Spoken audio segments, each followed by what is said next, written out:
Live from downtown Detroit, Local 4 News at 5 starts now. We begin here tonight with bond denied for a gas station clerk charged with fatally shooting a customer in southwest Detroit. That first-degree murder charge comes just days after the shooting. Thanks for being with us. I'm Kimberly Gill. I'm Devin Skillian. 40-year-old Moad Mohammed Al-Gaham faces 2 charges, 1 count of first-degree murder, 1 felony firearm charge stemming from the shooting at the Mobil station on Verner in southwest Detroit. Sean Lay live with the latest for us right now. Sean. Devin, you can see this Mobil right behind me, shut down by the city, operating without a license. It's boarded up. It was ransacked after this shooting. Let's listen to Prosecutor Kim Worthy here in Wayne County, reacting to this second situation now within weeks of a clerk and a customer getting into it with deadly consequences. If you had told me that 2 cases involving gas stations, early morning hours, locked doors, and shootings would happen here in Detroit in the span of a month, I would not have believed that. But Wayne County Prosecutor Kim Worthy says, sadly, that is the case. Another case of a vicious argument, clerk and customer. The clerk locking the customer out. And in this case, the clerk, 40-year-old Moad Mohammed Al-Gaham, is accused of shooting and killing that customer, 25-year-old Anthony McNary. It happened early Monday morning at this Mobil on Verner in southwest Detroit. The argument over a pack of beef jerky that McNary was eventually trying to pay for. The prosecutor says Al-Gaham locked McNary out of the store, pulled out a handgun, and McNary was unarmed. He held it in the direct line of the defendant's forehead, directly in the middle of the forehead, and then fatally shot him. Just weeks ago, a deadly shooting at a Mobil on McNichols. The gunman is charged. The clerk here, Al-Hassan Ayash, is charged with manslaughter. Prosecutors say he locked 3 innocent customers in his shop with an irate gunman who shot all 3, killing 1 of the men. And in this latest case, McNary was locked outside of the store. The defendant that we're charging today was inside the locked store when he shot Mr. McNary, who was unarmed. Mr. Gaham was not in any way in any immediate danger. That bears repeating. He's behind protective glass, not in any immediate danger, according to the prosecutor, firing right through that door safely on the other side of the door. Devin, again, the clerk being held without bond. Back to you. Sean, the city of Detroit is taking up the issue of clerks locking customers in or out now, right? That's something we're following. Council President Mary Sheffield tells me they are drafting an ordinance that's going to take the power away, perhaps, from clerks from locking people in or locking people out, especially when those clerks are usually behind protective glass. Yeah. All right, Sean. Police are working to get a search warrant to go through the house of a 1-year-old child that was shot on Detroit's east side. Police say the boy's 6-year-old sibling shot him twice while jumping in his bouncy. The baby was shot through his cheek and shoulder. Officials say the baby's mother was down the street at a friend's house while the father was in the backyard working on a fence when this happened. No one is charged as of now. A live look outside from our Southfield Skycam. Any of our sky cams, we would pretty much need to tell you which one it is. You're not going to be able to figure it out from the view, right? Look at the smoke hanging in the air. Another day, another air quality alert in effect, and people all across Metro Detroit are feeling it. Plenty of scratchy eyes, itchy throats, runny noses over the past few days. That's people working inside, too. That's exactly right. I'm feeling it myself. But what about folks who have no choice but to work outside? It isn't just unhealthy, it can be dangerous too. Paula Tutman is live tonight on this story. Paula, it's been a tough few days.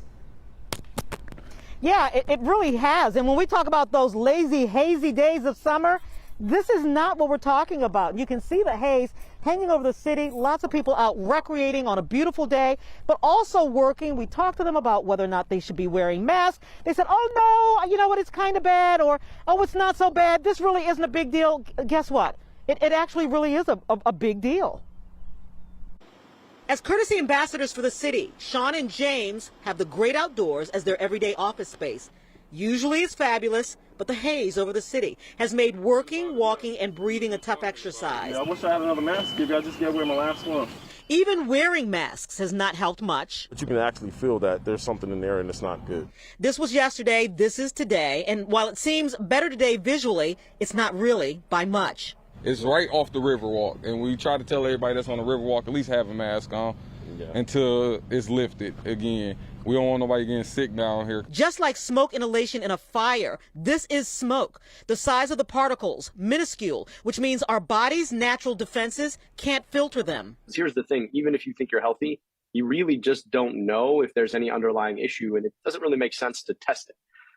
So for everybody out there, really do protect yourself. Particulate matter is measured in microns. This smoke is 2.5 microns in size. Smog, for instance, is 10 microns. So in everyday language, breathing in this smoke for 1 hour is the equivalent of smoking a half a cigarette, according to Wayne County Health Officer Dr. Abdul Al-Sayed. Any shortness of breath, difficulty breathing, if you feel like you pull out a breath and you can't complete your breath, any chest pain is particularly bad. Irritation in the nose and throat, and coughing. I mean, these are the kinds of symptoms that that folks have to watch out for. But certainly, right, if you feel like you've been exposed, been out for a while, and start to develop these symptoms, it's worth having a conversation with your physician. Yeah. Now, of course, we all know what these are, the N95 masks, and these will help filter out some of those particulates. But again, Dr. Al-Sayed says probably today, not the best day to go walking or biking. I know it's hard. It is gorgeous out here, but he says not the best day. Also, remember your pets. You can't put masks on them. They need to be protected as well. Hopefully, this will go away enough tomorrow that we'll have better air quality.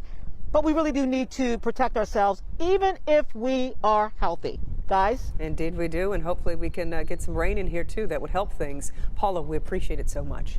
So now over here in the Weather Pod with Kim, Detroit now among the top 20 for worst air quality right now. And the question that you're getting a lot is, when will this end? When will it end, and have you been crying? And I'm like, no, I have not been crying. With it too, I've been outside. Yeah, I've been outside. So definitely people are feeling it.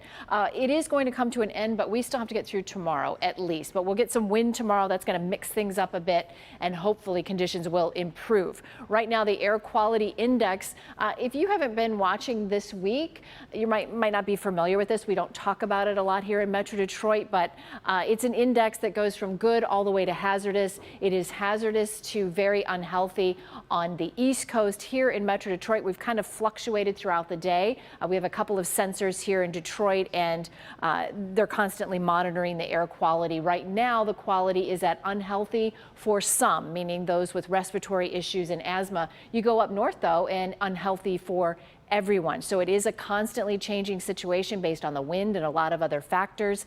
But rain is definitely going to help, and that is in the forecast for the weekend. I'll tell you when in a few minutes. All right, Kim. If you're wondering how big the hype surrounding this weekend's Taylor Swift concerts is, this should do it. And so we just checked StubHub. The least expensive ticket just to get in the door tomorrow night is $1,100. $1,100, yes. And then there's this. Check out this video from Sky 4 of the line outside Ford Field today. No, this is not for last-minute tickets. This is for merchandise. Merch, as the young people say. Megan Woods live for us tonight. Megan, the city is buzzing about this concert. That's right, Kimberly and Devin. Only Taylor Swift fans would turn buying merchandise into a whole event. People are waiting, some waiting for hours. You see how long that line is getting, but they're having a good time. They're talking about their favorite songs. They're trading friendship bracelets. I even got looped in on this, right? Because the Swifties are so accepting and welcoming, but they are preparing for the big weekend, and so are restaurants and bars, because this is not the only big event that's happening here in the heart of Detroit. It's going to be a fun day in Detroit.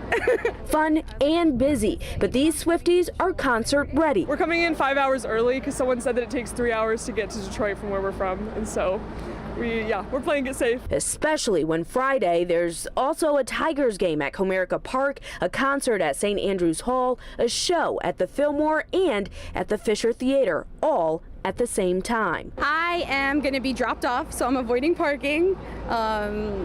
And I heard other people already use like the parking apps to secure a parking spot. Then there's people who live downtown like Jeremiah Tucker, who are already planning a way to get around the mess. You know, we have the queue line, we have the bus, or maybe ride my bike. Meanwhile, businesses are welcoming the crowds. I am anticipating it to be the 2 busiest days down here in a very long time, and we're really excited. Firebird Tavern has all hands on deck, opening 3 hours early on Saturday and have a special menu. A special sandwich called the Taylor's Version chicken sandwich on our food menu. We have a lavender haze cocktail.